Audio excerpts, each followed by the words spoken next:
ওয়ালাকাদ ওয়াসসালনা লাহুমুল কওলা লাআল্লাহুম ইয়াতাযাক্কারুন। আল্লাহ তাআলা বলেন, আমি আমার কথাগুলো কোরআনে বারবার বলেছি। কেন? লাআল্লাহুম ইয়াতাযাক্কারুন, আমার বান্দাগণ যেন উপদেশ গ্রহণ করে। ইয়াইযুকুম লাআল্লাকুম তাযাক্কারুন। আল্লাহ তাআলা বলেন, আমি ওয়াজ করছি। আল্লাহ নিজে বলছেন, আমি ওয়াজ করছি। কেন? লাআল্লাকুম তাযাক্কারুন, যেন তোমরা উপদেশ গ্রহণ করতে পারো। আল্লাহ তাআলা বলছে, ফাতাবিরু ইয়া উলিল আবসার, হে চোখওয়ালা বান্দাগণ তোমরা ভাবো, বিবেক খাটাও। ফাতাবিরু ইয়া উলিল আলবাব, আল্লাহ তাআলা বলেন, হে বুদ্ধি বিবেকবান মানুষ তোমরা ভাবো। আল্লাহ তাআলা কুরআনুল কারীমের মধ্যে বলছেন, আওয়ালাম ইয়াসিরু ফিল আরদ, আমার বান্দাদেরকে বলো আমার জমিন ঘুরে দেখতে। আর এরপরে দেখতে বলো, ফানজুরু কাইফা কানা আকিবাতুল মুকাদ্দিবিন, তাদেরকে বলো তারা যেন লক্ষ্য করে যুগে যুগে মিথ্যাবাদীদের পরিণতি কি হয়েছে। ফানজুরু কাইফা কানা আকিবাতুল মুফসিদিন, তাদেরকে খবর নিতে বলো যুগে যুগে জমিনে যারা বিশৃঙ্খলা, অন্যায়, জুলুম, অত্যাচার করেছে তাদের পরিণতি কি হয়েছে। ফানজুরু কাইফা কানা আকিবাতুল মুনজারিন, আল্লাহ বলছে খবর নাও যুগে যুগে যাদেরকে আমি আল্লাহর নবী দিয়ে, আমি আল্লাহ নবী রাসূলের মাধ্যমে আল্লাহর ভয়, আখিরাতের ভয় দেখাইছি, অথচ গ্রহণ করে নাই, তাদের পরিণতি কি হয়েছে। ফানজুরু, আল্লাহ বারবার বলছে লক্ষ্য করো, লক্ষ্য করো বান্দা, খেয়াল করো। কাইফা কানা আকিবাতুল লাযীনা মিন ক্বাবলিহিম, আল্লাহ বলছে লক্ষ্য করো তোমাদের পূর্ববর্তী পেছনের মানুষগুলোর পরিণতি কি হয়েছে। আল্লাহ তাআলা বলছে জিজ্ঞাসা করো পৃথিবী, হে মানুষ বিবেকবান, যে ফেরাউনের কি হয়েছিল, নমরুদের কি হয়েছিল, কারুনের কি হয়েছিল, সাদ্দাদের কি হয়েছিল, নূহ আলাইহিস সালামের কওম কেন ডুবে গেল, লূত আলাইহিস সালামের কওমকে কেন জমিন উল্টায়া ধ্বংস করে দেওয়া হলো, হুদ আলাইহিস সালামের জাতিকে কেন 7 রাত 8 দিন ঝড় তুফান দিয়ে লাগাতার ধ্বংস করে দেওয়া হলো, সালেহ আলাইহিস সালামের কওমকে কেন ফেরেশতার বিকট চিৎকার দিয়ে ধ্বংস করে দেওয়া হলো, শুআইব আলাইহিস সালামের কওমকে কেন ফেরেশতার বিকট চিৎকার দিয়ে ধ্বংস করে দেওয়া হলো, ইবলিস কেন আল্লাহ তাআলার দরবার থেকে বিতাড়িত হলো, কাবিল কেন পৃথিবীতে ঘৃণিত হলো, কারুন কেন মাটির নিচে জিন্দা দাফন হয়ে গেল, ফেরাউন কেন পানিতে ডুবে মরল, নমরুদ কেন মশার আক্রমণে ধ্বংস হইল। দুনিয়াবাসী খবর লাগাও, ফানজুরু, দেখো, জিজ্ঞেস করো। আল্লাহ বলছে, বারবার এই কথাটা বলছে, ফানজুরু, দেখো না বান্দা কি হয়েছে তাদের, অবাধ্য জাতিদের পরিণতি কি হয়েছে। আমরা কথায় কথায় বলি, দেখা যাক শেষ হাসিটা কে হাসে, বলে না 12 তারিখ দেখা যাবে শেষ হাসি কে হাসে। না না, খোদার কসম, আখিরাতে হাসরের মাঠে দেখা যাবে শেষ হাসিটা কে হাসে। 12 তারিখ ফয়সালা হবে না, 12 তারিখের পরেও পৃথিবীতে নির্বাচন হবে। কথা বুঝেন নাই? 12 তারিখের পরেও কি হবে? নির্বাচন। 12 তারিখ সকালেও বহু লোক মারা যাবে, যিনি 11 তারিখ পর্যন্ত নির্বাচনের কাম করছে, উনি 12 তারিখ সকালে মরে যাবে। শুনবেন, 12 তারিখ সকাল 10টা বাজেও লোক মারা যাবে,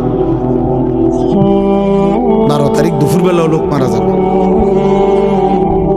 অতএব তো উনি দেখবে কেমনে? উনি তো ভাবছিল থাকবে, উনি তো নাই। অতএব আমরা যেমন দুনিয়াতে বলি দেখা যাক শেষ হাসিটা কার, আল্লাহ বারবার কোরআনুল কারীমের মধ্যে বলছে, বান্দা শেষ হাসিটা মুত্তাকির, ওয়াল আকিবাতু লিল মুত্তাকিন। এই যে কোরআনে এই কথা আল্লাহ বারবার বলছে, ফাসবির ইন্নাল আকিবাতা লিল মুত্তাকিন। আল্লাহ বলছে, বন্ধু একটু সবর করেন, আমি আল্লাহ বললাম শুভ পরিণাম, উত্তম পরিণতি মুত্তাকিদের জন্য। শেষ হাসি মুত্তাকি হাসি। ফালিয়াউমাল্লাযীনা আমানু মিনাল কুফফারি ইয়াদহাকুন, কোরআন শরীফের আয়াত। আল্লাহ বলে সেদিন হাসরের দিন আমার সমস্ত ইমানদার বান্দা বেঈমান কাফের নাফরমানদেরকে দেখে হাসবে। জি, আল্লাহ তাআলা বলেন ফালিয়াউমাল্লাযীনা আমানু, সেদিন কিয়ামতের দিন নাফরমান পাপীদেরকে দেখে ইমানদার হাসবে। ইয়াদহাকুন মানে হাসবে, হাসবে আর বলবে, ডাক দিয়ে বলবে বেঈমানকে, হাল সুযিবাল কুফফারু মা কানু ইয়াফআলুন। এই ছেলে, নিষেধ করলাম না বাবা, ফাজলামি করো কেন? আবার হাসে। ঠিক আছে তো, হাল সুযিবাল কুফফারু মা কানু ইয়াফআলুন। কোরআন শরীফে আছে ইমানদার সেদিন ডাক দিয়ে বলবে, কি খবর বেঈমান, যা করেছিলে দুনিয়ায় তার বিনিময় পেলে তো? এখন কেমন লাগতেছে? এক এক লাথি ফেরেশতার কেমন লাগতেছে? জাহান্নামের এক এক আগুন কেমন লাগতেছে? খোদার কসম, এটা কোরআন শরীফের আয়াত। সেদিন ডাকবে, কোরআন শরীফে আছে ইমানদার জাহান্নামীকে ডাক দিয়া বলবে, আফামা নাহনু বিমাইয়িতিন। আর কোনদিন মানুষ অনেক সময় লজ্জিত হইলেও অনেক সময় কয়, আচ্ছা দেখমু বেটা মাতবরি করস, কয়দিন এরম বিপদ তোরও হইতারে। হ্যাঁ, আমি একটা ফেসে পড়ছি দেখি একেবারে হাসরে।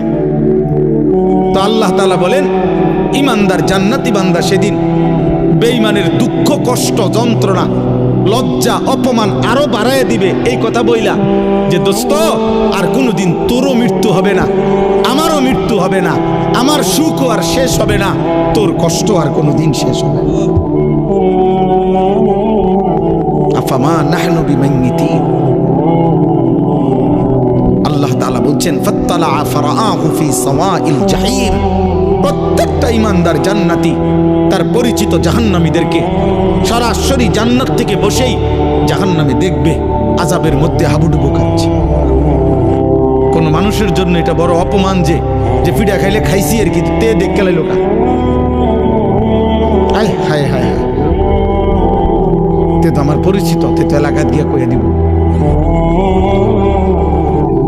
তে তো বলে ফেলবে। এটারও মানুষের লজ্জা বাড়ায় দেয়, কষ্ট বাড়ায় দেয়, যন্ত্রণা বাড়ায় দেয়। ইমানদার দেখবে তাকায়া, ইমানদার গল্প করবে। কোরআন শরীফে আছে গল্প করবে ইমানদার একজন আরেকজনকে শোনাবে। ওয়া আকবালা বা'দুহুম আলা বা'দিন ইয়াতাসাআলুন। এক জান্নাতি আরেক জান্নাতিকে মুখোমুখি হয়ে গল্প করবে আর বলবে, অমুক অমুক দুনিয়াতে আমার পরিচিত ছিল, যারা আমাকে বলতো আখিরাত হবে না, যারা আমাকে বলতো নাফরমানি আর অশ্লীলতার অসভ্যতার মধ্যে ডুবে থাকতে, আমি আল্লাহর রহমতে তাদের কথা না শুনে আল্লাহর গোলামি করে গেছি। আল্লাহ বলবেন, হাল আনতুম মুত্তালিউন, তোমার সেই নাফরমান বন্ধু তাদেরকে দেখবা? ফাত্তালা ফারাআহু ফি সাওয়াইল জাহিম। আল্লাহ বলে সেদিন ইমানদার জান্নাতি বান্দাকে আল্লাহ তাআলা ওই জাহান্নামী নাফরমান পরিচিতদেরকে দেখাবে যে দেখো তাদের পরিণতি কি হয়েছে। তোমার এলাকার মদখোরের কি অবস্থা খবর নাও, দেখো দেখো, তুমি দেখো তোমার এলাকার নেশাখোরের অবস্থা কি, দেখো তোমার এলাকার ওই চরিত্রহীন লম্পট যুবকের হালাত দেখো, যে মনে করছে চুলের, আমাদের কিছু ছেলে দেখবেন শুধু এই চুলটা বাম দিকে ফিরাইতে পারে এমনি, এতটুকুর কারণে কেউ তাকে কিছু বলে না, সে এটাকে অনেক কিছু মনে করে। সে মনে করে তার জীবনের সফলতা যে আমি যে বেঈমানের মতো চুল রাখতে পারি অথচ কেউ বাধা দেয় না, এটা আমার জীবনের সফলতা। না রে আব্বা, এটা তোর জীবনের ব্যর্থতা, তোকে কেউ ফিরায় না, তোকে কেউ ফিরায়। অনেক যুবক মনে করে, অনেক মেয়ে ছেলে মনে করে আমি যে সারা রাত মোবাইলে নারী ছবি জেনা ব্যভিচার দেখতে পারি, অথবা কোনো ছেলের সাথে হারাম সম্পর্ক করছি, কোনো মেয়ের সাথে হারাম সম্পর্ক করছি, কারো যে সাহস নাই আমাকে বাধা দেওয়ার, মা বাবা আত্মীয় স্বজন, এটা আমার জীবনের সবচেয়ে বড় ক্রেডিট, আমার যৌবনের অহংকার এটা। আমার বাপের ক্ষমতা নাই, আমার মার ক্ষমতা নাই, আমার স্বজন কারো ক্ষমতা নাই আমারে কিছু বলবে, এটা সে মনে করছে অনেক বড় কৃতিত্ব। আল্লাহর কসম, এটা কৃতিত্ব না, এটা তোর উপরে আল্লাহর লানত। আল্লাহর লানত করার কারণে তোর স্বজন সবাই তোর থেকে মুখ ফিরাই নিছে। কারো আর বিষয়টা এমনই যে জাহান্নামের আগুনের কাছে চলে গেছে।